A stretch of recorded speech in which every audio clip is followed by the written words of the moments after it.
एक last question देखते हैं। Find a rational number between √2 and √7। Student वैसे तो मैं आपको क्वेश्चन करा दिया हूँ, लेकिन अगर आपको वो क्वेश्चन को क्या बोलते हैं कि वो आपको थ्योरी वो बात आपको समझ में नहीं आई तो एक दूसरे तरीके से देख लेते हैं। इस क्वेश्चन को बनाने के पहले हम स्टूडेंट एक एग्जाम्पल लेते हैं। सबसे पहले एक एग्जाम्पल देखेंगे हम। सब कुछ स्टूडेंट यहाँ मैथमेटिक्स है, ये यहाँ पे सब कुछ प्रैक्टिकली होता है, सब कुछ रियल में होता है। कुछ भी ऐसा नहीं है कि थ्योरी होता है ऐसे होता है ऐसे होता है ऐसे होना है ऐसे होगा। सारी चीज़ के यहाँ पे प्रूफ है। चलिए देख लेते हैं। हम एक नंबर देखते हैं, 3 नंबर लेते हैं।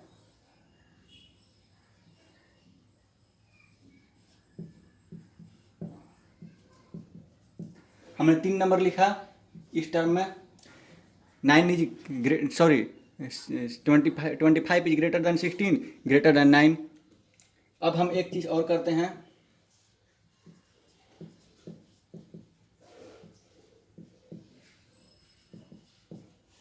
देखते हैं क्या मिला स्टूडेंट। हमने कोई नंबर लिया, उसका रूट लिया, तो रूट भी हमें उसी ऑर्डर में प्राप्त हुआ जिस ऑर्डर में हमने नंबर लिया था। जैसे मतलब कि अगर मैं इसको लिख सकता हूँ, ये कोई ज़रूरी नहीं कि होल मतलब क्या स्क्वायर रूट नंबर जिसका जिसका कंप्लीट स्क्वायर रूट होता है उसी के लिए मतलब ट्रू हो, किसी के लिए भी ट्रू है। कोई नंबर है तो इसका स्क्वायर रूट भी इसी टर्म में होगा, इसी ऑर्डर में होगा। ये आपका यही आपको याद रखना है बात कि कोई भी नंबर है, 2 नंबर, कोई भी 2 नंबर 3 नंबर कितना भी नंबर हो, उसको हम सजा दे किसी ऑर्डर में, या तो असेंडिंग या फिर डिसेंडिंग में, तो उसका स्क्वायर रूट भी उसी ऑर्डर में होगा, असेंडिंग में ही या फिर डिसेंडिंग में ही। आई होप आपको समझ में आ गई होगी। तो यहाँ पे इसके बीच का रेशनल नंबर निकालना है, इरेशनल नंबर के बीच। तो यहाँ पे आप मान सकते हैं √2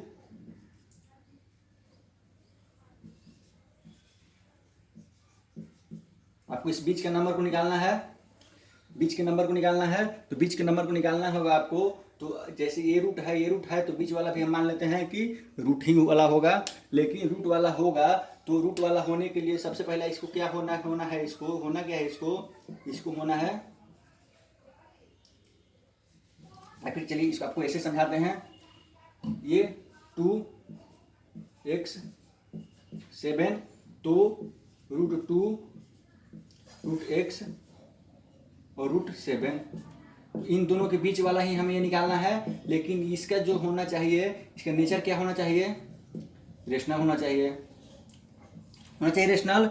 इसका मतलब ये नेचर होगा रेशनल होगा, और ये रेशनल तभी होगा जब ये नंबर जो होगा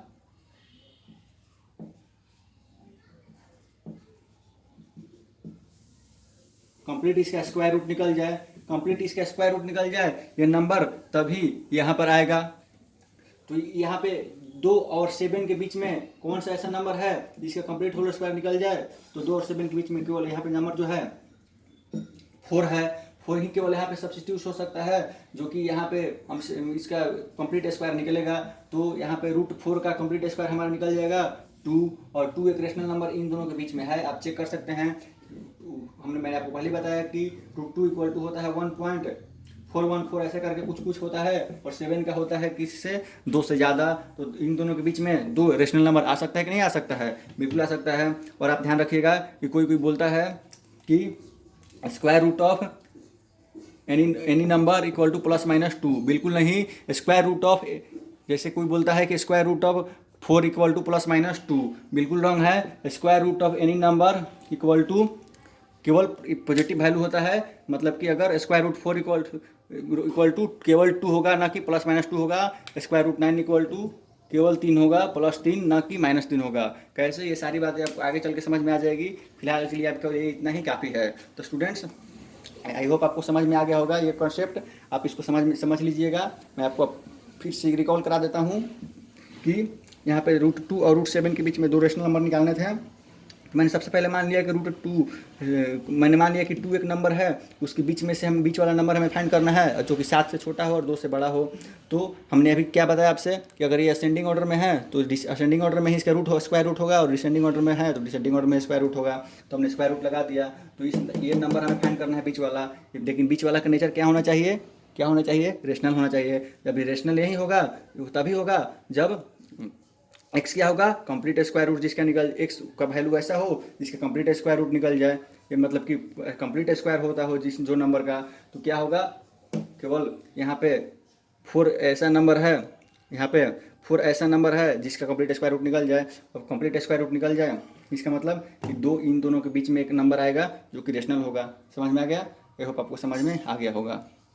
तो स्टूडेंट इस तरह से आपका रियल नंबर का चैप्टर 1 खत्म हुआ और इसके सारे इंपॉर्टेंट क्वेश्चंस भी खत्म हुए। मैंने जितना क्वेश्चंस बताया है आपको, वो सारे क्वेश्चंस आपको कंप्लीट कर लेने हैं। इस क्वेश्चंस कंप्लीट करने के बाद आपके एग्जाम्स में 6 मार्क्स का क्वेश्चंस आता है रियल नंबर चैप्टर 1 से। 6 मार्क्स आपके कन्फर्म है, जितना मैंने बताया उतने में से।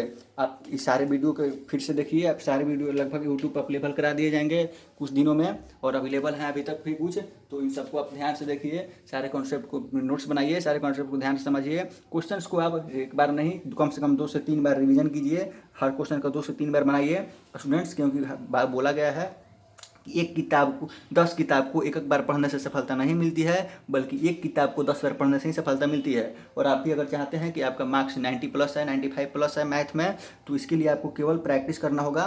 एनसीईआरटी सफिशिएंट है स्टूडेंट। सबसे पहले मैं आपको बता दूं कि मैथ के एग्जाम के लिए एनसीईआरटी बुक सफिशिएंट है, बल्कि मैं तो बोलूँगा कि मोर देन सफिशिएंट है। इसमें इतनी सारी बातें बताई गई है कि मतलब आप बहुत ज़्यादा नॉलेज इकट्ठा कर सकते हैं। तो साथ में आप नॉलेज इकट्ठा कर रहे हैं। अब इसके सिवाय मैं आपको मतलब एश्योर कर दूं पहले ही कि इस बुक को छोड़कर आपको कोई भी बुक नहीं पढ़ना है मैथ के लिए, केवल और केवल एनसीईआरटी ही पढ़नी है, केवल एनसीईआरटी ही पढ़नी है। इसी के हेल्प से आप 100 मार्क्स भी स्कोर कर सकते हैं, आपकी मेहनत के ऊपर डिपेंड कर सकता है। इसी की हेल्प से आप 90 प्लस कर सकते हैं, 90 प्लस कर सकते हैं। ये जितना मैं बता रहा हूँ चैप्टर 1 में, जितना मैंने बता दिया, इससे कोई भी क्वेश्चन आगे अलग नहीं आते हैं। समझ में आ गया? तो मैं एक बार फिर से आपको समरी याद दिला दूँ। हम लोग इसमें चैप्टर में क्या क्या पढ़ा। हमने पढ़ा Euclid division lemma, next Euclid division algorithm, next fundamental theorem of arithmetic, और हमने देखा कि रेशनल नंबर के डेसिमल एक्सपेंशंस, और इरेशनलिटी भी हमने देखा कि नंबर को इरेशनलिटी कैसे प्रूव करते हैं। यूक्लिड डिवीजन एल्गोरिथम की हेल्प से हमने देखा कि कैसे हम एचसीएफ निकाल सकते हैं। फंडामेंटल थ्योरम ऑफ अर्थमेटिक में हमने प्राइम फैक्टराइजेशन देखा, और साथ में ये देखा कि कैसे हम नंबर्स का एलसीएम और एचसीएफ दोनों निकाल सकते हैं। और वहाँ पे एक फार्मूला भी देखा, 2 नंबर के लिए LCM into HCF equal to product of that 2 numbers. और हमने बाकी सब भी देखा, यहाँ पर इरेशनलिटी देखा, और ये क्या बोलते हैं कि डेसिमल एक्सपेंशन देखा। तो ये जितने बातें, जितने क्वेश्चन बताई गई, सारे आपके लिए बहुत ही इंपॉर्टेंट है। इतना आप कर लीजिए, इसमें से आपका 6 मार्क्स कन्फर्म है, मैं आपको गारंटी दे सकता हूँ। और इससे कोई भी बाहर क्वेश्चन बोर्ड में नहीं पूछा जाता है। तो आई होप आपको सारी बातें समझ में आ गई होगी। तो फिर स्टूडेंट मिलते हैं नेक्स्ट क्लास में नेक्स्ट चैप्टर के साथ। अब अगला चैप्टर आपके साथ स्टार्ट होगा। अगर आपको कोई प्रॉब्लम आती है किसी क्वेश्चन में, तो आप आज शाम तक क्वेश्चन को ग्रुप में डाल सकते हैं। उस क्वेश्चन का आपको सोल्यूशन बता दिया जाएगा, और हम लोग कल अब नए चैप्टर पढ़ेंगे, चैप्टर 2। तब तक आप पढ़ाई करते रहिए, सीरियस होकर ध्यान देते रहिए पढ़ाई पर। और मिलते हैं फिर नेक्स्ट वीडियो में, नेक्स्ट क्लास में। तब तक के लिए बाय बाय, टेक केयर, धन्यवाद, थैंक यू।